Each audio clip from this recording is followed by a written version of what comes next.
Hey everyone, welcome back to the channel. Today, I'm going to show you an incredible way to level up your Google Sheets skills using the power of AI.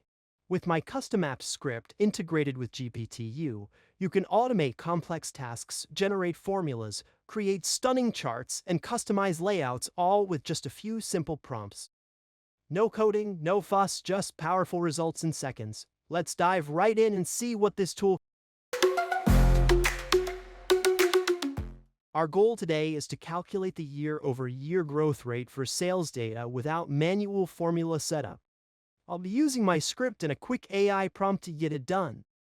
All I need to do is type the prompt, calculate growth rates in sales B2 6 in percent, and let the script handle the rest. The AI quickly generates a formula that calculates year-over-year growth for each row in our data. Now we have our sales growth percentages without any manual.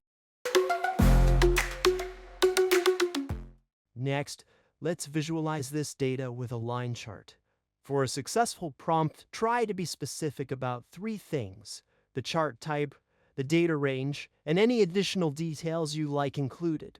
In this case, we'll specify that we want a line chart, identify our data range from cells B2 to B6, and leave any extra details for later. Using this prompt, create a line chart from sales data in cells B2 to 6. The AI will automatically process the data and generate the line chart. Let's highlight our high sales numbers. Here's how to create a prompt for this formatting request. To create this prompt, start by describing the action, in this case, changing the cell color. Then, set the condition, such as above 120, and identify the range of cells you want to apply it to, like cell B2 till 6. Putting it all together, our prompt will be: change the color of cells above 120 in cell 2 till VIX to green. This way, the AI knows exactly what we're asking. Running this prompt, you can see the cells over 120 instantly highlighted in green.